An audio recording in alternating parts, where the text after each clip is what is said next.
Hello दोस्तों। आज जो कहानी होने वाली है वो थोड़ी अलग है। इस कहानी में कोई भूत प्रेत नहीं है। ये कहानी हमारे आसपास होने वाले लोगों से प्रेरित है। शायद आपको ये कहानी थोड़ी अजीब लगे, पर पूरी कहानी देखने के बाद हमें कमेंट करके ज़रूर बताइए कि आपको कैसी लगी। रोहित एक सामान्य आदमी था जो ऑफिस में 9 से 5 की नौकरी करता था, पर आज रोहित का मूड ठीक नहीं था। सुबह सुबह उसकी पत्नी के साथ उसकी लड़ाई हो गई थी। उसी परेशानी और गुस्से में रोहित घर से बाहर आ गया। पता नहीं क्यों वह अपने गुस्से को ठंडा करने के लिए पार्क की तरफ चला गया। पार्क के कोने में उसे एक बेंच दिखाई दी। वहां पर पहले से एक आदमी बैठा हुआ था। वो उसके पास गया और बोला, क्या मैं यहाँ बैठ सकता हूँ? हाँ बैठो, ये जगह खाली है। रोहित उस आदमी के पास बेंच पर बैठ गया और आंखें बंद करके सोचने लगा। गहरी सांसें ले रहा था, मानो खुद को शांत करने की कोशिश कर रहा था। कुछ देर तक दोनों चुप रहे। फिर रोहित ने धीरे से अपनी आंखें खोली और पास वाले इंसान को देखा। उस इंसान ने रोहित से पूछा, क्या परेशानी है? रोहित बोला, बस चलता रहता है, अब वो घर ही क्या जहान बनना हो। हाँ बात तो सही है आपकी। वैसे पार्क में बैठना अलग होता है। घर में कुर्सी भी होती है, सोफा भी, लेकिन ये बेंच हल्की महसूस होती है।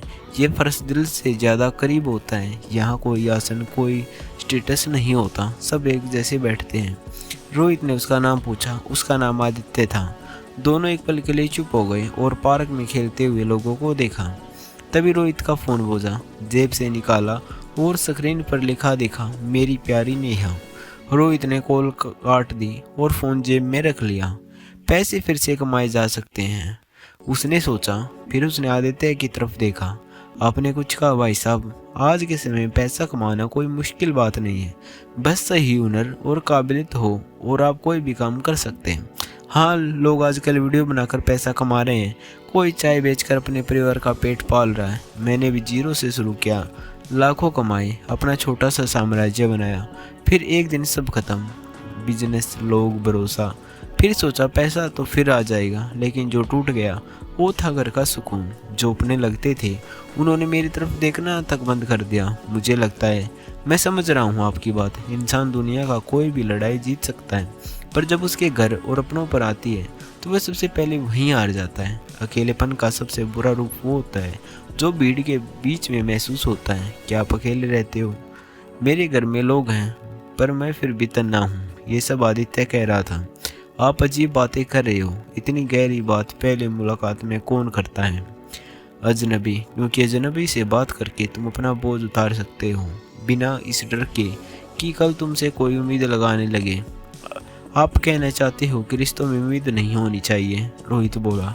आदित्य बोला, होनी चाहिए, लेकिन जितने इंसान उठा सके। हमारे यहाँ लोग अपने सपने दूसरे के कंधे पर रख देते हैं और जब वह नहीं संभालते रिश्ते टूट जाते हैं। उम्मीद जितनी हल्की हो उतनी ही खूबसूरत लगती है। वजन बढ़े तो घुटन बनने लगती है। सही कह रहे हो। मेरी शादी को 8 साल हो गए हैं। रोज़ का रूटीन, रोज़ के झगड़े, प्यार भी है पर कहीं छुप गया है। कभी कभी लगता है हम दोनों बस निभा रहे हैं, जी नहीं रही। रोहित ने ये सब कहा। कई बार बहुत कुछ कहना चाहते हैं पर कह नहीं पाते, और जो कहना चाहिए वही गले में अटक कर पत्थर बन जाता है। और कई बार इसी वजह से गुस्सा हो जाते हैं, बोल नहीं पाते तो भीतर ही भीतर फटते रहते हैं। हमें गुस्सा तब आता है जब सामने वाला हमारी उम्मीदों से अलग बर्ताव करता है और आप कुछ नहीं कर सकते। रोहित थोड़ी हैरानी से आदित्य की तरफ देखता है, मानो जैसे वह रोहित की दिल की बात कह चुका हो। मेरी पत्नी बहुत अच्छी है, शायद मैं उसके लायक नहीं। मैं चाहता हूँ उसे दुनिया की हर खुशी मिले, लेकिन कभी कभी उसके खामोश चेहरे में अनकही सवाल दिखते हैं जिनका जवाब मेरे पास नहीं होता। उसने कभी आपको दुख पहुँचाया? नहीं, पर तुमने नोटिस किया है आजकल हर जगह अफेयर, धोखा, पैसे के लिए मर्डर की खबरें चलती रहती हैं। ये सब एक अजीब सा डर दिल के कोने में छोड़ देता है। कभी भरोसा भी टूट जाता है। बाहर की आवाज़ अंदर की खामोशी को तोड़ देती है और फिर सोचने लगते हो कि जो तुम्हारे पास है वो कब तक तुम्हारा रहेगा। हर दिन एक छोटी जुदाई जैसा लगता है। थक जाता हूँ। लोग मुझे मजबूत समझते हैं, पर मजबूत दीवारों में सबसे ज़्यादा दरारें ही होती हैं। मैं भी, पर मैं तो चुप रहता हूँ। आज पता नहीं क्यों इतना बोल रहा हूँ, क्योंकि तुम भी अजनबी से बात कर रहे हो। अजनबी का फ़ायदा यही है, उम्मीदें नहीं लगती। अजनबी तुम्हें सुन लेता है, तुम्हें बदलने की कोशिश नहीं करता। लेकिन अगर हम दोस्त बन गए तो हम एक दूसरे से वही चाहेंगे जो हम घर में चाहते हैं, समझ, समर्थन, वक्त पर। जब एक दिन वह नहीं मिलेगा हम भी टूट जाएंगे। इसलिए बेहतर है हम अजनबी रहें। लगता है जैसे मैं अपने आप से बात कर रहा हूँ। कभी कभी एक दो पैर की बात सालों की पहचान से गहरी होती है। आपसे बात करके दिल हल्का भी लग रहा है और भारी भी। चलो आज का दिन है, आपको शायद हमेशा याद रहेगा। आदित्य वहाँ से उठता है और पार्क से बाहर चला जाता है। रोहित अब भी वहीं बैठा है, लोगों की खुशी में अपनी खुशी ढूंढ रहा है। वह अपनी जेब से सिगरेट का बॉक्स निकालता है, जैसे जलाने वाला ही होता है। तभी उसकी नज़र पास ही पड़े बटुए पर पड़ी। अरे ये क्या लगता है, वह आदमी का बटुआ यहीं रह गया। उसने बटुआ उठाया और खोला। अंदर कुछ पैसे और कुछ आईडी कार्ड्स थे। आईडी कार्ड पर नाम लिखा था आदित्य, गांधी सोसाइटी, तिलक नगर। चलो जाकर लौटाता हूँ। बेचारा वह वैसे ही परेशान था, थोड़ी परेशानी मैं कम कर देता हूँ। रोहित बटुआ लेकर पार्क से बाहर निकलता है। कुछ देर पैदल चलने के बाद वह सोसाइटी में पहुँच जाता है। वहाँ बहुत सारे लोग इकट्ठे हुए होते हैं। किसने क्या किया, रोहित ने किसी से पूछा। पता नहीं भाई, मैं भी वहीं देखने रुका हूँ। भीड़ में थोड़ा घुसकर रोहित अंदर जाने की कोशिश करता है। तभी आवाज़ आई, साइड हो जाओ, पुलिस ड्रम लेकर आ रही है। दो पुलिसकर्मी नीले रंग का ड्रम लेकर आगे बढ़ रहे थे। ड्रम में वह आदमी था जो पार्क में बैठकर उससे बातें कर रहा था। रोहित की नज़रें उस पर टिकी थी, सांसें फूलने लगी। समझ नहीं आ रहा था कि ये क्या हो रहा है, ये कौन था और ये सब कैसे। पता नहीं भाई, हमारे पड़ोसी थे, कभी किसी से गलत बात नहीं की, ना ही किसी से को तकलीफ़ दी, हमेशा हंसते खेलते रहते थे। तो फिर उन्हें उनकी बीवी ने मार दिया और अपने प्रेमी के साथ भाग गई। यह तो सोसाइटी वालों ने कमरे में बदबू आती देख खोला तो इस हालत में पाया। रोहित ने जेब टटोली, वॉलेट गायब, जैसे कभी था ही नहीं। भीड़ बिखर गई थी, सायरन की आवाज़ दूर चली गई थी, लेकिन रोहित के अंदर एक सन्नाटा बैठ गया था। ठंडा बारिश था वो नहीं, जो वो वही पार्क, वही बेंच, वही शख्स याद कर रहा था। वह आदित्य की बातें, उसका अकेलापन, उसके टूटे भरोसे के शब्द याद कर रहा था। साथ ही उसका बटुआ अब उसके हाथ में था। मैं तो बस ये ही लुटाने आया था। लेकिन अब रोहित खुद से सोचने लगा। भीड़ में खड़े लोग अब कुछ और समझने की कोशिश कर रहे थे कि किसी की आवाज़ आई, पुलिस क्या ढूंढ रही है, ये आदमी क्यों ड्रम में। किसी ने बताया सोसाइटी के लोग कमरे में बदबू आने पर गए तो ये हालत मिली, बीवी ने ही किया है, ये सब प्रेमी के साथ भाग गई।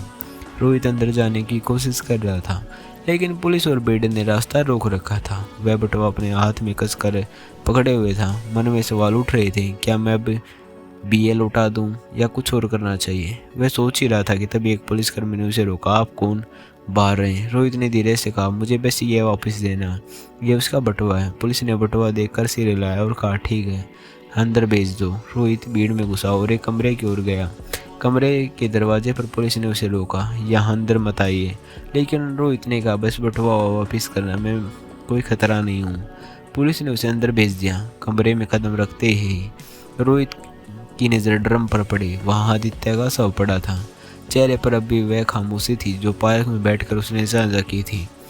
रोहित का दिल धड़कने लगा, सांसें रुक सी गई। यह सच में वही आदित्य है, वह खुद से पूछ रहा था। फिर उसने बटुआ रखा और कमरे के चारों ओर देखा। कागज, कुछ नोट और आदित्य की व्यक्तिगत चीज़ें इधर उधर पड़ी थी। रोहित धीरे धीरे सोचने लगा, कितना अकेलापन, कितना भरोसा, कितना टूटन। वह आदित्य की यादों में खो गया। उसने पार्क में बिताए पल याद किए। वह बेंच, बातचीत, खुलापन, गहरी बातें, सब अब केवल यादें रह गई थी। वो सोचने लगा, जितने लोग अपने घर में भी अकेले रहते हैं और कितने लोग अपने भरोसे के साथ इतना खेलते हैं। पुलिस ने रोहित से पूछा, आप उसे जानते थे। रोहित ने हाँ में सिर हिलाया। हम पार्क में मिले थे, थोड़ी बातचीत हुई थी। पुलिस ने थोड़ी हैरानी से देखा। अजीब है, लेकिन ये सब रिकॉर्ड में रहेगा, आप बटुआ वापस कर सकते हैं। रोहित ने बटुआ आदित्य के पास रखा, जैसे उसे आखिरी सलाम कर रहा हो। फिर वह धीरे धीरे कमरे से बाहर निकला।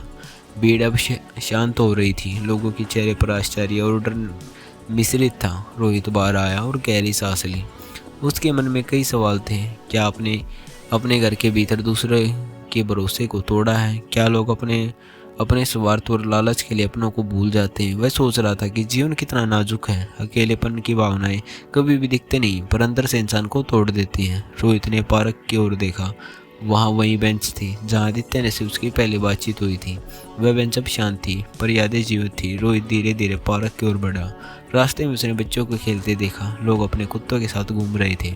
हर कोई अपनी दुनिया में व्यस्त था पर रोहित के मन में एक अजीब सी खलिश थी। वह सोचने लगा, कितने लोग बाहर से मजबूत दिखते हैं पर अंदर से टूटे हुए हैं। कितने लोग अपने रिश्ते और भरोसे के साथ खेलते हैं और कितने लोग अपने भरोसे के कारण ही जीवन खो देते हैं। रोहित पार्क के बेंच पर बैठ गया। वह अकेला नहीं था पर अंदर से बेहद अकेला महसूस कर रहा था। उसने गहरी सांस ली और अपने दिल की धड़कन सुनी। वह याद कर रहा था कि आदित्य की बातें, अजनबी से बातें करके तुम इतना बोझ उतार सकते हो, बिना उम्मीद के, बिना डर के। रोहित ने महसूस किया कभी कभी किसी अजनबी के शब्द भी कितने भारी और सुकून देने वाले हो सकते हैं। कितने लोग अपने घर में ही दबते हैं और कितने लोग अपने भरोसे के कारण खो जाते हैं। और सबसे डरावनी चीज़ अक्सर वही होती है जिस पर आप आंख बंद कर भरोसा करते हैं। सूरज ढलने वाला, हवा में हल्की ठंडक थी। रोहित उठ खड़ा हुआ।